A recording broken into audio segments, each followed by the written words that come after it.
Jamir Khalil é professor da Universidade Federal de Juiz de Fora, no campus de Governador Valadares, é também vereador em Valadares. Muito obrigado aí, Jamir, pela presença aqui no nosso programa. Eu que agradeço o convite de estar aqui, é sempre bom falar para todo mundo aqui da região de Caratinga.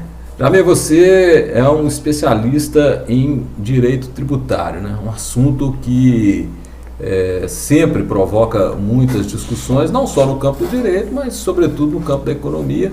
E as pessoas estão sempre atentas a esse problema e sempre reclamando de pagar imposto, né? Verdade. Realmente, a carga tributária hoje no Brasil, ela escraviza o povo? Eu falo sempre que a gente tem que comparar uma carga tributária com os serviços que são prestados, né? Esse assunto do direito tributário, ele é um assunto que hoje todo mundo fala, né? Popularizou muito, graças a Deus. Eu falo que é bom que a população participe desse debate. Hoje o Brasil tem uma porcentagem de carga tributária em relação ao PIB comparado aos mundos desenvolvidos, né, aos países desenvolvidos. Então, Europa, Estados Unidos, Japão. Não há, em relação aos Estados Unidos é um pouco maior, mas quando você pega os países europeus, né, a gente tem uma carga tributária que está no nível ali dos países europeus. Eu acho que o grande problema hoje, né, que a gente vai visualizando, é a prestação de serviço, né? Quando a gente chega nos países europeus, a prestação de serviço é, sem dúvida nenhuma, melhor do que o que a gente tem aqui. E outra é que a forma como a gente construiu o nosso sistema tributário é muito complexo, difícil de entender, difícil de saber. Você gasta muito tempo declarando imposto, né? Mais do que trabalhando e pagando, você gasta muito. A parte burocrática de regularização. Exatamente, é muita burocracia, né? O próprio direito tributário. Muito difícil a gente saber, né? Por exemplo, eu gosto de dar o exemplo do Serenata de Amor, que a gente sempre achou que era um bombom, né? E agora as empresas, você pode reparar que eles deram uma mexida no produto, que ela virou, né, o waffle, que é, na verdade, no direito brasileiro, o biscoito, né? Assim, se a gente for traduzir, né? Para que eles fizeram isso? Para diminuir a carga tributária. Então é muita picuinha, é muita coisinha. E por outro lado, o que a gente vê nas estatísticas tributárias? É que o pobre paga proporcionalmente mais que o rico. Então é uma carga tributária que é injusta, né? A classe média, a classe baixa paga muito, enquanto a classe alta paga menos. Explica isso aí para nós. Por que proporcionalmente o pobre paga mais imposto que o rico? O modelo de tributo brasileiro, né, da tributação brasileira, é sobre consumo. Né? A gente tem uma tributação fortemente marcada no consumo. Eu vou te dar um exemplo da diferença que é você comprar no Brasil e nos Estados Unidos. Se você comprar um celular, um iPhone nos Estados Unidos, você compra no preço, aí você pega o preço do produto e na hora de você pagar, você paga o tributo separado. Isso é uma forma do cidadão ver que ele está pagando o tributo. Vem na notinha. Vem na notinha, exatamente. E o comerciante, ele anuncia o preço do produto sem o tributo. Sim. Porque na hora de pagar é que você vai pagar o tributo. Esse tributo, por exemplo, ele varia de estado para estado americano, mas ele é em torno de 6%. Então, geralmente, o tributo é assim, $1.000 mais tax, né, 6%. No Brasil, não. No Brasil é por dentro, né? Sim. Você não sabe quanto que você está pagando. E dependendo do produto, é 30%, 25%, 35%. E o que acontece? Nós temos um sistema que o rico, né, como ele consome muitas coisas muito similares ao que uma classe média consome, por exemplo, arroz. Ninguém consome 3 sacos de arroz. Né? Geralmente uma família consome a mesma quantidade. O que acontece? O pobre, como ele recebe menos, ele paga o mesmo tributo que o rico. E isso, proporcionalmente, prejudica muito mais os pobres. Então, hoje a gente está falando aí de 50% de uma carga tributária para uma pessoa que ganha até 2 salários mínimos. 50% é retornado para o Estado. Para você ter uma ideia, só o Auxílio Brasil, R$600, né? 500, tem uns de 400, né? O cara devolve para o Estado em tributo R$200, R$300. Então, a carga tributária é muito focada na classe média e na classe baixa. Ou seja, quando o Estado fala que está injetando ali o dinheiro na economia, também está se retroalimentando. Exatamente. Vamos dizer assim. Bom, e há alguma esperança? Porque se fala em reforma tributária, não é de hoje, né? Exatamente. Mas é sempre um negócio muito, muito difícil, né? De se fazer, não é simples o Congresso Nacional aprovar. E esse ano estava uma discussão quente sobre a reforma tributária. Né? O que passou, o que não passou? O que a gente tem é o seguinte, a reforma tributária é realmente complexa, porque a gente tem que pensar o seguinte, quanto mais pessoas envolvidas, mais difícil é você fazer uma reforma. Então você tem 27 estados, mais de 5 mil municípios, a própria União, os empresários, a sociedade civil, todo mundo envolvido nessa temática. Essa é uma temática, eu falo sempre que reforma tributária, se o governo quiser fazer, ela tem que fazer no primeiro ano de governo. E tem que ser firme, tem que entrar para negociar de forma firme. Porque o Congresso sozinho, ele não vai conseguir articular esses interesses. É uma reforma muito difícil, mas eu acho que a gente passa primeiro por um período, né, de compreensão da população da necessidade. Eu acho que isso a gente está vencendo. E agora a população quer uma reforma tributária. O interesse da população é pagar menos. Pagar menos. Sim. Muitos hoje até já viram que pagar menos é difícil. O que eles querem? Eles querem menos instabilidade. Olha o caso, eu gosto sempre de dar o exemplo para a gente ver como é que o sistema é absurdo. Você pega o Crocs, aquela sandália de borracha, né, que tem uma alça embaixo. Foram mais de 10 anos uma disputa judicial, porque o fisco falava que era um sapato e a Crocs falava que era uma sandália. E idas e vindas no tribunal para decidir se era um sapato ou se era uma sandália. Como é que a gente pode querer um sistema tributário que está discutindo se uma coisa é sapato? É totalmente irrelevante, porque a diferença da alíquota para sapato, para sandália, para chinelo, não faz sentido isso, né? Muitas regrinhas. Agora, o que a gente tem hoje no Congresso? Reformas muito pontuais, que não resolvem o problema como um todo. E é até perigoso. Porque além dela não resolver o problema, pode ser que ela esteja atendendo a alguns grupos em específico. Por exemplo? Por exemplo, se a gente pegar o caso próprio do ICMS. Sim. Quando a gente pega a discussão do ICMS, a gente tem que tomar um cuidado, porque quem vai se aproveitar do desconto não é necessariamente o consumidor. Eu quero dar um exemplo do caso da gasolina. Pois é, vai reduzir. O que de repente, o ICMS foi colocado como o vilão do preço da gasolina. Né? Inclusive, o governo federal tem batido muito nisso. E outros já vem dizendo que não é bem assim, que mexer no ICMS pode afetar seriamente as finanças dos estados e dos municípios, exatamente. E se você afeta as finanças dos estados e dos municípios, eles precisam arrecadar de outro lado. Então tem que tomar um cuidado muito grande. Eu vou dar um exemplo de 2 governos distintos, para não falar que eu estou dando um exemplo para prejudicar um ou outro. Sim. A própria Dilma, ela fez várias reformas tributárias, alterando alíquotas de IPI, alterando a linha branca, alterando alíquotas dos automóveis. Todas essas mudanças refletiram muito pouco no preço para o consumidor e aumentou a margem de lucro das empresas, que muitas hoje estão quebrando. A indústria automobilística brasileira... Eles se acostumaram com essa margem. Exatamente. Acostumaram com a margem, não fizeram as reformas, não modernizaram, não fizemos uma reforma trabalhista que pudesse modernizar um mercado cada vez mais dinâmico. E o mesmo vale para o ICMS. Quando as pessoas... É lógico que eu aposto que você e qualquer um que está nos assistindo, a gente quer menos imposto. Então essa reforma já valeu, é menos imposto. Só que a gente tem que pensar que a formação do preço do produto, ele não é só baseado na tributação. Nessa tributação você tem a margem de lucro do empreendedor, você tem o próprio preço do combustível que é ditado por regras internacionais, você tem um problema da matriz brasileira de combustível. Hoje a gente depende muito da gasolina e do diesel. Não precisava ser assim.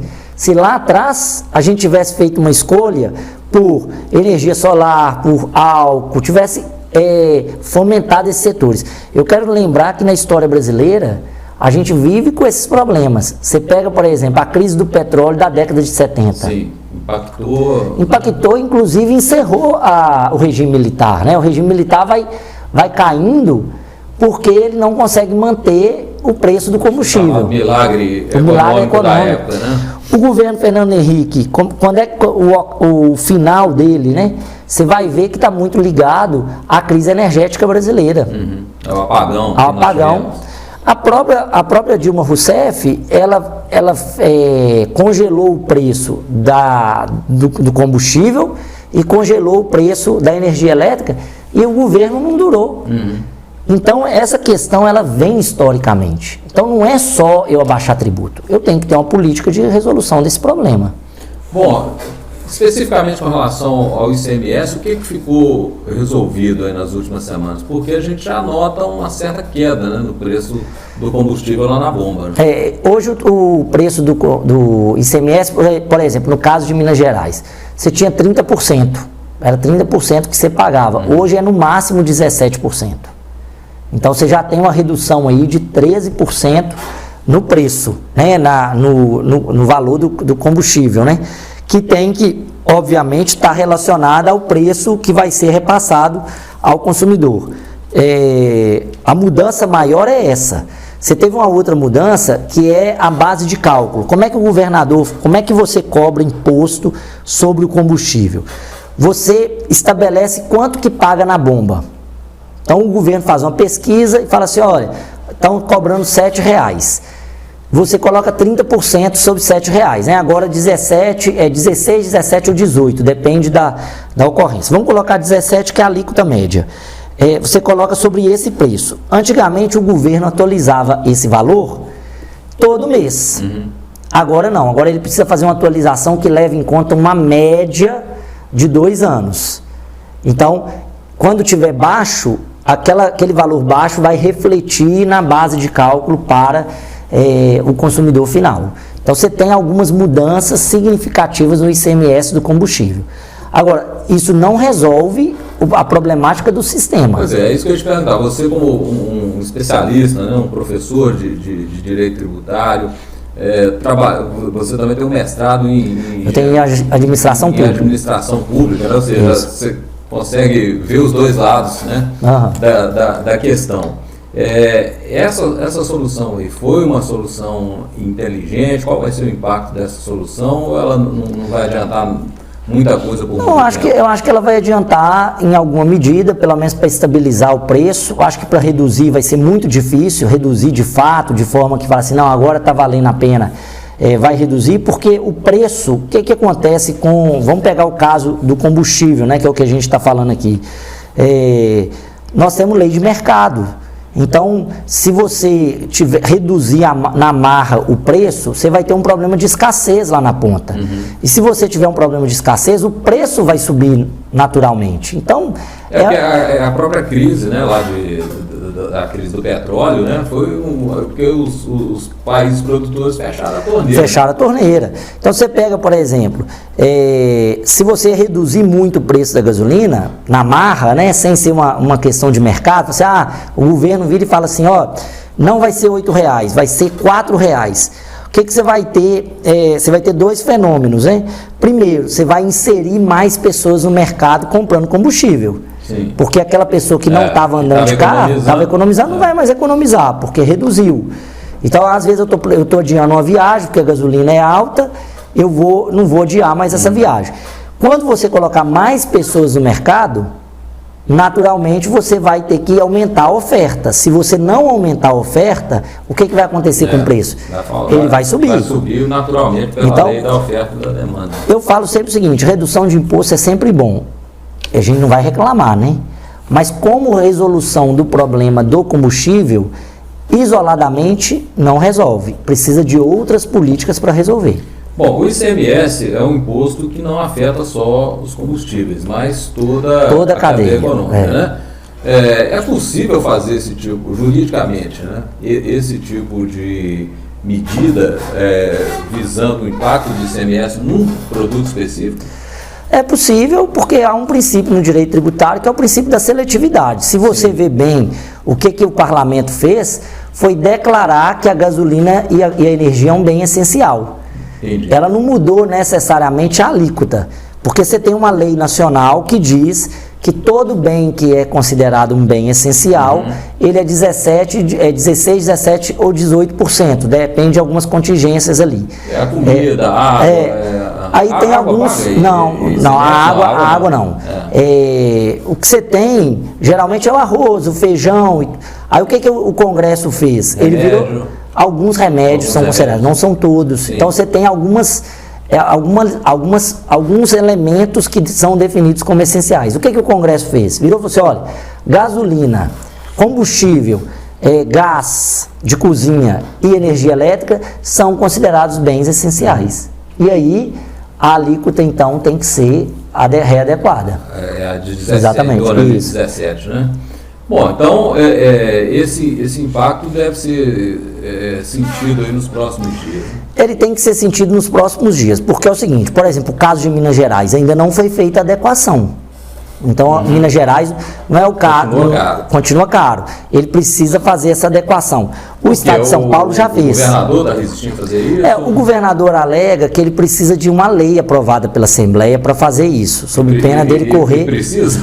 Olha, ao meu ver, essa é uma questão de hierarquia de norma, né? Se há uma hierarquia de norma, o que precisa fazer é um ajuste. Né? Tem uma lei que é superior a outra, então se ajusta, que é o entendimento do governador de São Paulo. O Rodrigo, que é governador de São Paulo, já por fez. decreto resolveu. Caiado lá em Goiás o Caiado eu não acompanhei, mas provavelmente vai ter feito. Alguma coisa que ele fez isso. E o Zema está resistindo, então jogando para a Assembleia. Talvez o maior problema que o Zema, eu imagino que ele esteja enfrentando, é que agora que ele deu um ajustezinho nas contas, ele vai ter agora uma perda bem razoável, né? Dificuldade de caixa.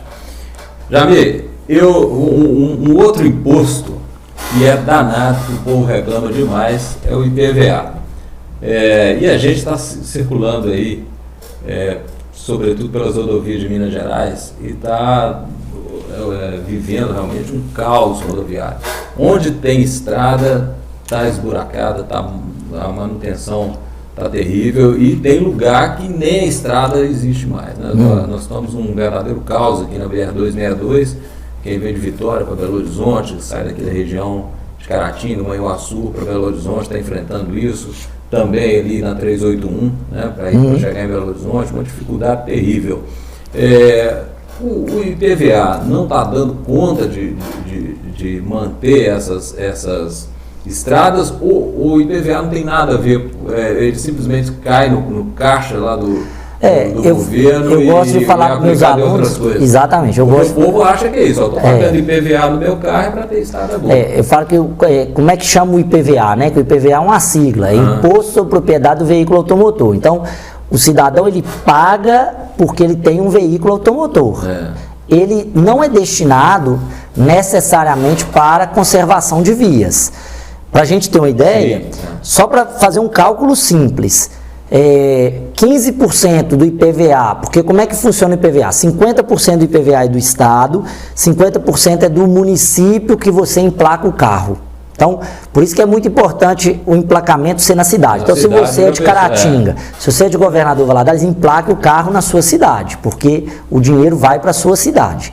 Então, você pega ali, do dinheiro que o município arrecada, por exemplo, você tem que destinar 15% para a saúde. Então, ou seja, dos 100% do IPVA que chega no município, 15% vai para a saúde, 25% vai para a educação. Então, nós já estamos falando de 40% do valor não é destinado para a via. Os outros 60% vão ser destinados para pagamento de servidor, para manutenção das vias, para um dinheirinho a mais que tem que colocar na educação, um dinheirinho a mais que tem que colocar na saúde. Então, não há essa correlação. Eu entendo quando o cidadão reclama, né? Porque ele fala assim, olha, eu pago o IPVA, eu pago meus tributos e eu quero ver a coisa funcionar. A reclamação faz sentido. O cidadão ele não tem que aprender. Ele tem que ser um especialista, né? Às vezes a pessoa fala, mas o cara tem que entender. Não tem que entender, não. O Estado é que tem que resolver. Exato. Né? O cidadão, eu entendo a crítica que o cidadão faz, mas ela não é jurídica. Mas tudo bem, nós que atuamos a política, nós não podemos também ficar preocupados só com a parte jurídica. A gente tem que entregar o serviço, né? Que ou seja, é aquilo que você falou lá no início, né? A gente tem uma carga tributária de primeiro mundo, mas o serviço de terceiro mundo. Deixa muito exatamente a desejar, né? E já que a gente está nesse assunto aí de tributos, a gente falou aí que proporcionalmente o pobre ele acaba pagando mais do que o rico, muito se fala, né, numa ideia de justiça tributária, né? Ou seja, buscar taxar mais os ricos. E fala-se, inclusive, existem propostas, sobretudo na eleição presidencial agora, né? Nós temos, por exemplo, o PT de volta aí com Lula, fazendo essa proposta de taxação de grandes fortunas. Isso é bom, isso é uma coisa que dá resultado, pode ser bom para o país ou não é esse o caminho para se chegar a uma justiça tributária? Eu dividiria essa resposta em duas frentes, né? Primeiro, o imposto sobre grandes fortunas é considerado um dos piores impostos instituídos em qualquer lugar. Todos os lugares que imposto sobre grandes fortunas foi estabelecido, ele arrecadou no primeiro ano bem, mas ele foi decaindo ao longo do tempo, porque o rico tem uma capacidade de mobilizar capital muito mais fácil do que a classe média. Quer dizer o quê? Sai de um lugar para outro? Sai de um para o outro, né? O cara é milionário, bilionário lá na França, se estão taxando ele vai para outro país. Vai para a Bélgica, que é perto. Exatamente. Eu poderia até admitir aí como uma hipótese científica, né? Só para falar assim, se a gente tivesse um imposto sobre grandes fortunas mundial, todo lugar é o mesmo e aí não tem como o cara sair. Não tivesse paraíso fiscal. Não tivesse paraíso fiscal, mas essa não é a realidade. Certo. Então o imposto sobre grandes fortunas não é um mecanismo muito eficiente. Ele pode até dar alguma rentabilidade agora, mas lá no futuro ele não conseguiria. Agora, o sistema tributário tem elementos que são capazes de tributar patrimônio, que são capazes de tributar grandes fortunas. Por exemplo, vou te dar um exemplo aqui. O imposto sobre causas mortes e doação. Esse imposto no Brasil é no máximo 5%. Né? A média é de 5%. Se você aquele que a pessoa paga na hora do inventário, né? Ou aquele que você paga na área do inventário ou quando você faz uma doação. Sim. Nos Estados Unidos e na Inglaterra, esse imposto beira 50%. É lógico que eu não estou falando isso para a dona Maria, que tem uma casa que vai deixar de herança para o filho. Não, ela não deveria pagar nada. Eu estou falando para o cara que tem um grande patrimônio estocado. Esse você poderia resolver com o imposto causa-mortes, né, que é o imposto sobre heranças e sobre doações. O próprio sistema de impostos sobre propriedade do Brasil, você tem uma diferença, né, muito grande comparada com outros locais. Você também poderia melhorar o fluxo do ICMS, né, desonerar os bens que são necessários e onerar mais os bens supérfluos. Então, assim como fazer isso. E eu não estou falando aqui, nós temos que cobrar tributo do rico até ele não aguentar pagar. Não, porque na economia tem uma curva. A pessoa dá conta de pagar só um tanto. Depois disso, ela para de produzir. A gente tem que ter método. Prefere pôr o pé no freio. Exatamente. Mais e a chamada curva de Laffer. Quando você vai aumentando o tributo, você vai aumentando a arrecadação, até que num ponto você estrangula tanto o setor produtivo que ele não dá conta de produzir. Então ele reduz. Eu te dou um exemplo aqui. Como é que a gente tributa os informais? Às vezes você vê muito caso do fiscal indo lá no verdureiro. Você estrangula aquele cara. Ele vai simplesmente parar de produzir, porque para ele é muito pesado. Então, agora, existe modelo, tem lugar que funciona. Por que aqui não funciona? Outra questão no direito tributário que é pesada, as inúmeras ações judiciais. O Brasil é repleto de ação judicial. Então tem que estudar isso, né? Acaba virando uma indústria também, né? Existe uma advocacia especializada em judicializar isso, né? Mas faz isso porque o sistema dá essa abertura. Exatamente. Eu não gosto de colocar a culpa no advogado, porque na verdade o advogado está ali. Não, e também ele está ali defendendo os direitos, né? Exatamente, isso que eu disse. Ele só existe porque o sistema. Exatamente. Eu sempre falo o seguinte, que a gente não pode criticar quem reivindica direito, porque o direito está ali. Agora, o que eu vejo é o próprio problema do judiciário. Porque o juiz não obedece a decisão do TJ, o desembargador não obedece a decisão do STJ, do STF. Gerando esses conflitos de entendimento. Exatamente. Eles mesmos tomam uma decisão ou outra. Você que é mais da área do processo, você sabe como é que, né, aquela velha expressão que eles falam, né? Bumbum de criança e cabeça de juiz, a gente não sabe o que vem. Não pode ser assim. A justiça ela precisa da integridade no sistema. E a gente precisa de mais velocidade nisso. E a gente falando de justiça tributária, me veio um assunto que você que é vereador, né? Sou vereador. Uma das maiores cidades do estado de Minas Gerais, que é Governador Valadares, né? A gente vê que a questão dos tributos municipais também é outra discussão que às vezes as pessoas costumam reclamar bastante, né? Ou seja, o IPTU que é pago ali, né? E muita gente não entende esse negócio. Como é que eu vou pagar para morar na minha própria casa, né? Mas a gente viu que nos últimos anos também muitos municípios adotaram uma ideia de justiça tributária que é isentando ali de IPTU, por exemplo, aposentados, pensionistas, né? Isso é uma medida interessante e que vem funcionando, né? Eu gosto muito das soluções de renda. E eu vou te explicar por quê. Por exemplo, tem aposentados e aposentados. Tem aposentados que recebem o salário mínimo e tem aposentados que recebem salários de 30 mil reais. Então, por exemplo, tem um critério lá em Valadares que não me agrada muito, que é o tamanho do imóvel. Por que não me agrada muito? Porque se você pegar o centro da cidade, tem várias kitnets para pessoas com alta renda, que são de 70 metros quadrados, 60 metros quadrados. Essas pessoas poderiam pagar. Na periferia, e na periferia não. Então eu gosto de pensar que a gente tem que pensar mais em facilitar a vida das pessoas mais pobres. Eu acho que esse tem que ser o caminho de fazer. Agora, o município, veja só, eu trabalhei em Valadares na Secretaria de Fazenda, hoje eu estou como vereador, fui o segundo mais bem votado. Eu tive na Secretaria de Fazenda e eu também tive na Secretaria de Desenvolvimento. Então você já teve no Executivo. Já tive no Executivo. Eu nunca sentei na mesa com uma empresa que quisesse vir instalar em Valadares, que falasse que o problema dela para instalar em Valadares é o imposto municipal. Às vezes a pessoa fala assim, mas tem que reduzir o imposto para a empresa vir.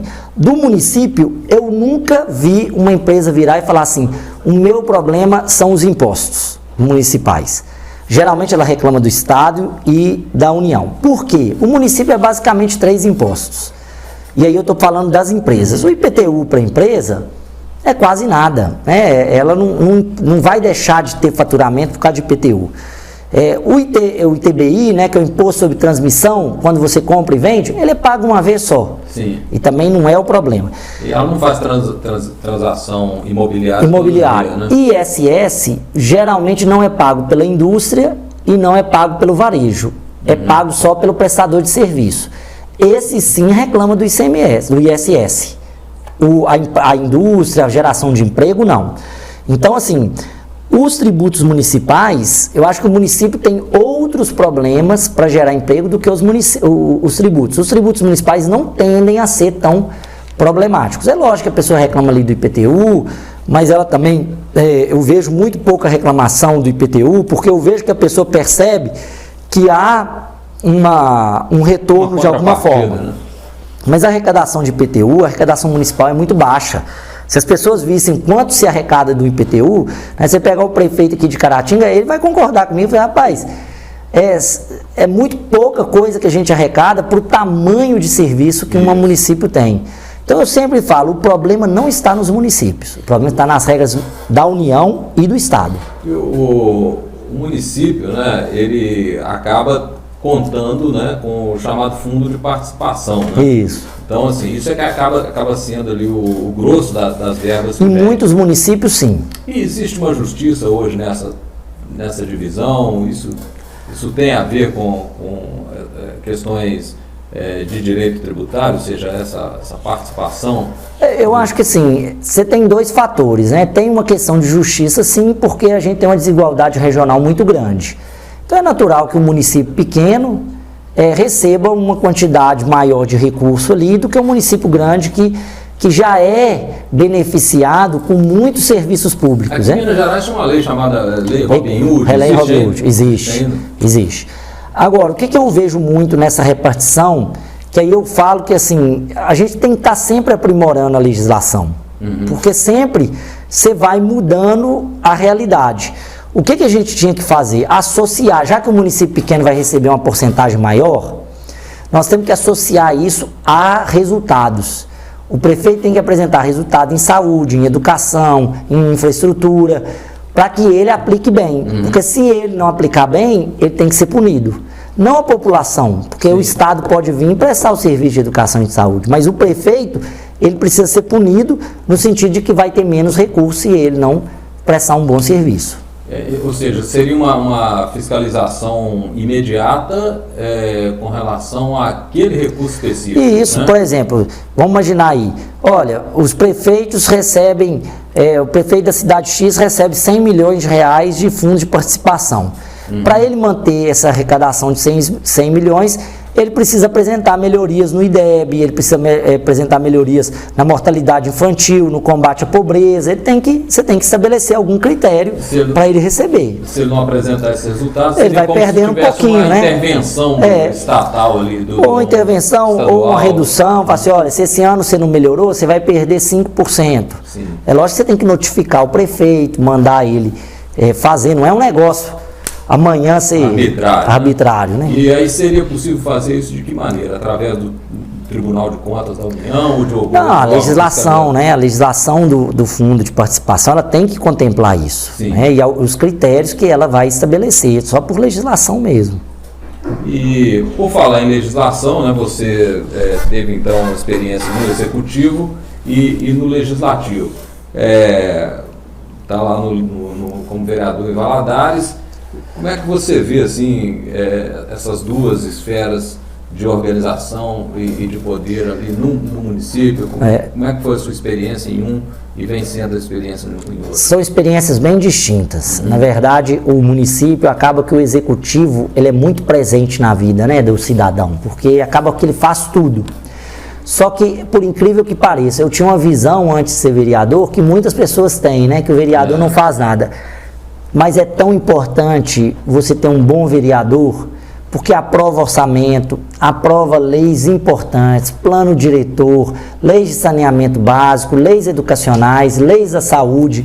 É muito importante um vereador capacitado ali. E eu não estou falando capacitado só de escolaridade, não. Sim. Eu estou falando de capacidade de mobilizar as pessoas, de representar. Às vezes uma pessoa que é da comunidade, que é um bom líder comunitário, ele tem que estar ali na Câmara, porque a visão de que o vereador não faz nada não é uma visão justa. Ele pode até não aparecer tanto, mas a população, ela demanda muito do vereador. Ela que conta onde está o buraco, ela que conta que ela não foi atendida na saúde, ela que conta que está faltando vaga na creche, ela conta para o vereador. Agora, obviamente que você tem vereador bom e você tem vereador ruim. Isso é toda profissão, né? Toda ação. Agora, são esferas distintas, com experiências distintas, mas igualmente importantes. Eu acredito muito que a gente precisa fortalecer. Eu sempre falo o seguinte... Olha, vereador vai continuar existindo. Ao invés de a gente ficar criticando os vereadores, candidatem, participem, né, para poder melhorar. E Valadares, qual é o forte da economia hoje em Valadares? Né? Porque durante muito tempo, né, foi conhecido como Valadólares, né, porque ali jorrava os dólares dos Estados Unidos. Ainda tem muito, né? Muito dólar. Entra muito, especialmente porque a gente... o dólar está alto, né? Então esse dólar tem vindo. Agora, a imigração ainda é uma fonte ali de chegada de recursos. Valadares hoje tem 3 setores que são os setores mais importantes da cidade. As pessoas às vezes falam assim, setor agropecuário é o mais importante. Agropecuário em Valadares representa 1 ou 2% do PIB da cidade, onde é o grosso do PIB da cidade. É isso mesmo, exatamente. Tem realmente essa visão de que ali... não é que não seja importante, veja só. Gado, né? Uma tradição ali em laticínio. Exato, tem a tradição, mas não é que não seja importante, porque daqui a pouco a pessoa fala, o Jamil falou que agropecuário não é importante. Não, eu falo assim, esse é um dado, esse é um dado. 2% da economia da cidade é agropecuária. Qual que é o grosso? Setor público é muito forte, porque Valadares é uma cidade polo, então tem Receita Federal, tem a Universidade Federal, uma prefeitura com mais de 9 mil funcionários, a educação estadual está ali, a saúde estadual está ali, então você tem um polo regional. Polo regional. O comércio, que é muito importante, né? As pessoas saem no interior para comprar em Valadares, então o varejo, né? Eu falo, o varejo é um setor. E você tem outros 2 setores que têm movimentado muito a economia de Valadares. Um é a saúde, justamente porque esse papel de polo tem feito as pessoas irem a Valadares, e a educação. Então, Valadares hoje tem mais de 15 mil estudantes universitários. E quando você pega a rede de estudantes, Valadares está aí no entorno de 50 mil estudantes, né, desde o ensino médio até o ensino superior, até mais do que 50 mil. Numa população de 280 mil habitantes, esse é um grande filão econômico da cidade. Agora, Valadares é uma cidade de prestação de serviço, né? É uma cidade, como Caratinga também deve ser, né? Se você pegar, a gente não tem grandes indústrias, né? E esse dólar, ele acaba movimentando isso, prestação de serviço. O cara vem dos Estados Unidos para cuidar do dente, cuidar da construção civil e por aí vai. E Valadares passou, você é um político jovem, foi o seu primeiro mandato aí. Meu primeiro mandato. Como vereador agora em 2020. 2020. Pois é, mas antes, Valadares passou por uma fase ali tenebrosa, né? Com aquele negócio ali do mar de lama. Sim. Quase que a Câmara de Vereadores inteira. Quase todo mundo foi preso, secretários municipais. Claro que a gente não vai entrar em detalhes aqui. Mas o que aquilo ali representou para a cidade, para o povo de Valadares?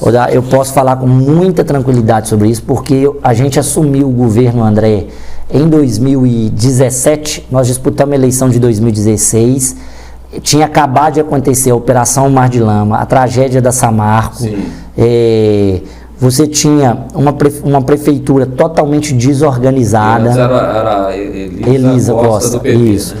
Ela teve muita dificuldade nessa transição. Nós chegamos, aí você tinha a crise econômica do governo federal, você tinha o governo Pimentel assumindo sem compromisso com o repasse das verbas constitucionais. Então, a gente assume em 2017 com um desafio muito grande. Salário de servidor atrasado, salário de servidor não estava atualizado, limpeza urbana sem pagamento. Você via a cidade estava suja, o servidor estava desmotivado, o fornecedor não estava recebendo, a saúde estava quase colapsando e, obviamente, que isso reflete no mercado, porque a economia... O impacto geral ali deve ter sido assim, realmente devastador. Então, e eu assumi como secretário de Fazenda naquela oportunidade. Você pegou ali eu que peguei, o problema mesmo. A gente pegou no chifre do boi para derrubar o boi.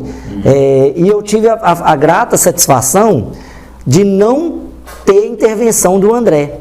Então, nós saneamos as contas, nós negociamos com os fornecedores, nós negociamos não só a data do pagamento, mas nós negociamos de pagar menos, o que era possível. Nós voltamos o salário do servidor, o pagamento era no dia 10, nós voltamos a pagar ele no dia 5, nós pagamos 13º em dia, voltamos com a limpeza urbana. Hoje você pode criticar o governador Valadares em vários aspectos, porque toda cidade passa por desafios. Agora, a limpeza urbana você não pode criticar, Valadares está uma cidade limpa.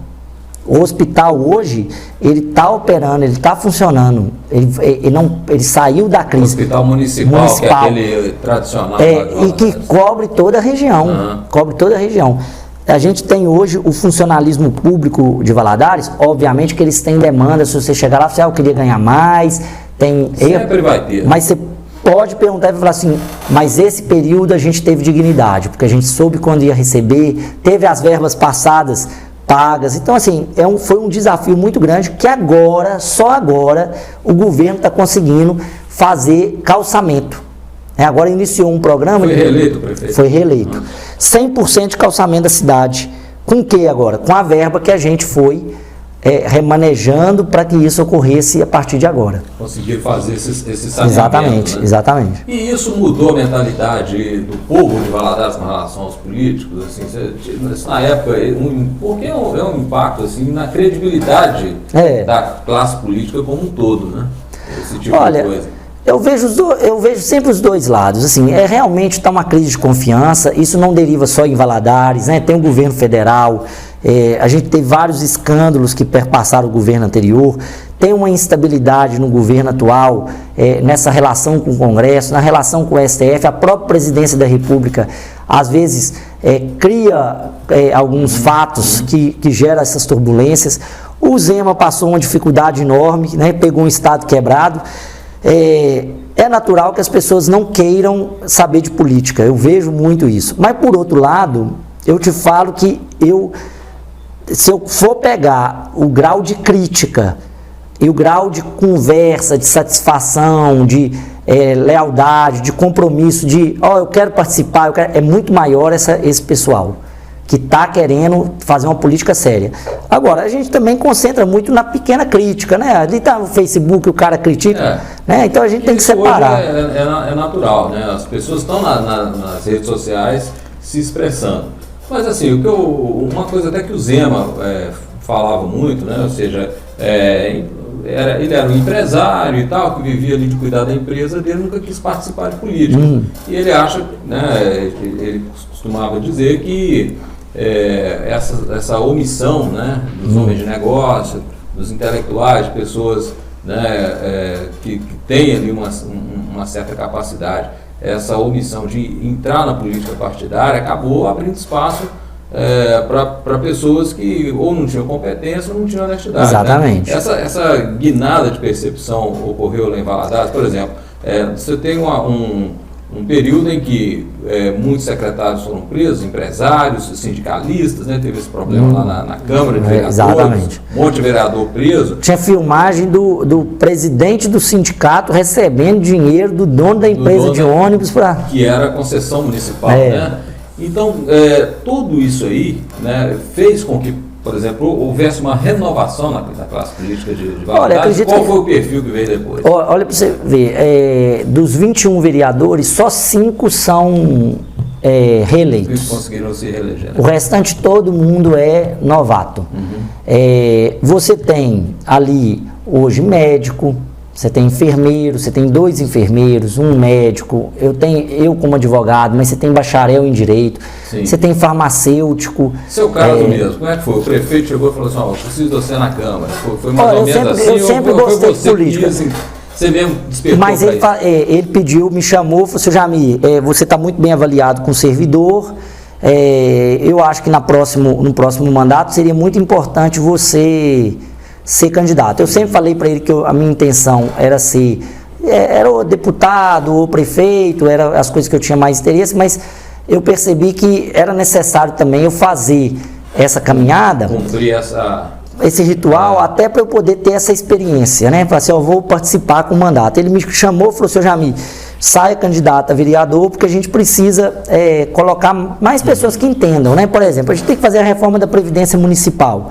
Precisa de alguém que entenda de reforma da Previdência Municipal. E aí eu fui chamado nessa perspectiva. E todo mundo achava assim, finanças públicas, ninguém vai falar, vai te dar moral não, de ficar discutindo finanças. Mas eu fui o segundo mais bem votado. Sim. Tive 2.200 votos. Isso teve um apelo junto à população. Com certeza. Se você pega, é lógico que sempre tem aqueles que retornam, né? Mas eu acho que sim, a população ela deu um recado, né? Falou assim, olha, eu preciso não só que a gente renove, mas que a gente renove com experiência. Eu acho que esse é o recado dessa eleição. De qualidade. De qualidade. Porque se você pegar a eleição de 2018, você teve muito... Olha, basta ser um candidato novo, que eu já vou votar. Então você teve a eleição do Zema, a eleição do Witzel, a eleição no Santa Catarina, Eduardo Leite, você teve muita novidade no Brasil todo. 2020 já foi uma eleição da segurança. A população já falou assim, não dá só para ser novo, não. Não é renovar por renovar. Não é renovar por renovar. Tem que ter alguma qualidade. Então você teve um índice altíssimo de reeleições, mas ao mesmo tempo teve sim eleições positivas nesse cenário. Agora esse ano, eu acredito que a gente vai ter uma eleição polarizada. No plano federal. No plano federal, mas eu vejo que a população também agora ela está interessada em duas coisas. Economia, ela quer saber o seguinte, quem vai resolver meu problema econômico. Porque ela tem que trabalhar e tem que pôr dinheiro em casa. E tem que comer e a inflação. Exatamente. Tá aí, né? Eu acho que essa... O mercado, assim, a pessoa sente... E quem tem experiência para trazer esse resultado. E isso não é experiência na gestão pública só, não. Então você vai ver muita gente que achava que ia ganhar porque tem um acordo com o prefeito, que está há 8 anos no mandato, que vai ser excluído porque a população vai falar assim, não, eu quero saber quem vai resolver o meu problema. E você agora está com uma pretensão de se candidatar aí a deputado estadual. Estadual, isso. Estou como pré-candidato a deputado estadual. E qual é o seu objetivo na Assembleia? Por que você está enxergando na Assembleia assim, o próximo passo a ser tomado? Olha, eu acho assim, a primeira coisa que eu vejo e eu tenho falado para as pessoas, a falta de representatividade que o leste de Minas tem. É terrível você imaginar e olhar para o leste de Minas e não ver na Assembleia Legislativa muitas pessoas da região. Valadares hoje tem deputado? Você tem um deputado. Que vai muito pouco lá. Então você tem... Mas de lá, porque Valadares sempre tem uma tradição de ter os deputados de lá. Exatamente. Né? Ele é de lá no sentido que ele mora na cidade, né? Mas a base dele não é necessariamente de Valadares. Mas ele teve muito voto, mas não é uma pessoa que participa muito do dia a dia da cidade, né? Sim. Então Valadares hoje pode até falar que não tem um deputado que está no dia a dia da cidade. E eu falo uma outra coisa, porque o deputado não pode ser só de uma cidade, porque ele representa Minas Gerais inteiro. Eu vejo muito pelo leste. Você pega, por exemplo, aqui, Caratinga, Iapim, Tarumirim, Itaiumi, Capitão Andrade, Engenheiro Caldas, a maior parte dos votos dessa região... Você pulou Dom Cavate. Dom Cavate, o Boporanga, o Vaporanga. Vaporanga. Se você pegar toda essa região aqui, porque Caratinga ainda tem uma conexão muito grande com Manhuaçu. Sim. Mas se você pegar esse trecho aqui... Com Ipatinga também. Se você pegar esse trecho aqui, a maior parte dos votos vão para candidatos que jamais circulam aqui nessa região. Caratinga tem muito esse problema. E aí eu fico me perguntando assim, por que os prefeitos, né, a população dessa região não se une para votar nos aqui? Eu não estou falando só de mim, não. Com certeza Caratinga deve ter candidatos daqui, outros de outras cidades. A necessidade da gente criar uma estrutura que represente o leste, que tem essa visão. Fala assim, não, eu estou aqui, ó, nesse miolo aqui, ó, é o meu miolo de atuação.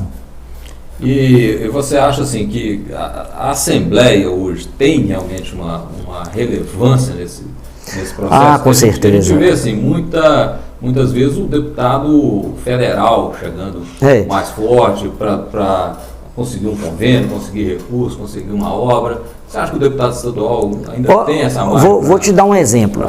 Cada deputado estadual tem direito vinculado a 15 milhões de emenda por ano. Nós estamos falando de 60 milhões por ano, por mandato. Só dele, sem negociar nada. Qualquer um, pode ser do PT, pode ser do Novo, pode ser do PSDB, pode ser do PL, pode ser do partido que for. Tem direito a 15 milhões de reais para ele enviar por ano para onde ele quiser. Esse valor deve aumentar agora por conta da inflação, né? Vamos colocar aí 20 milhões.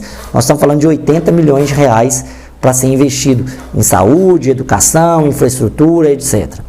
Além disso, que aí é um outro problema que a gente tem em Minas Gerais, que eu falo muito lá em Valadares, eu estou falando aqui em Caratinga, falo em Itaiumi, onde eu estou indo conversar com as pessoas, eu estou explicando para elas, olha, a gente tem que ter secretário de governo também, secretário que assessora o o governador. Você pega os secretários do governo Pimentel, do governo Zema, do governo Anastasia, eles são ou do Triângulo Mineiro, ou eles são de Juiz de Fora, ou eles são de Belo Horizonte. Não adianta, cara, para pensar comigo. A pessoa está lá, ela vai cuidar primeiro de onde? É claro, né? Da região dela. Não adianta. Não, realmente, esse é um ponto importante. Então a gente tem que ter influência. A Assembleia, eu falo muito que o Poder Legislativo, ele é fraco quando ele quer ser fraco. Mas se o deputado estiver ali posicionando, mostrando serviço, ajudando o governador a resolver os problemas, mas cobrando dele, eu tenho certeza que não tem muita escapatória. Vai ter melhorias para a região onde ele estiver. Beleza. Eu só queria fazer uma última pergunta para encerrar aqui. Você disse que a gente está numa eleição polarizada no plano federal e também no plano estadual. Você vai de Bolsonaro, Lula ou de Calil e Zema? Olha, eu para presidente da República, nós vamos ficar mais na terceira via. Terceira via. Nós acreditamos que é possível uma alternativa para esse conflito que a gente vive.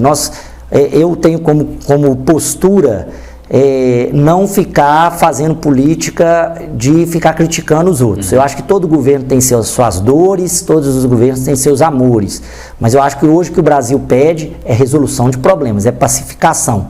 Eu estou aguardando para ver qual que vai ser esse cenário. Possivelmente, um voto que eu tendo a dar para presidente da República é no Ávila, que é do Partido Novo. Sim. Eu acho que ele tem condições, ele tem propostas, mas eu quero ver melhor esse cenário mais para frente, né? Como que ele vai se configurar. Para governador, eu não vejo um ambiente tão polarizado. Eu vejo duas candidaturas, mas eu não vejo duas candidaturas que são extremamente antagônicas no sentido de eles lá e nós aqui. Eu vejo um governador que merece ser reeleito, porque ele, na verdade, pegou um estado quebrado, organizou e agora ele tem que ter o direito de fazer a continuidade.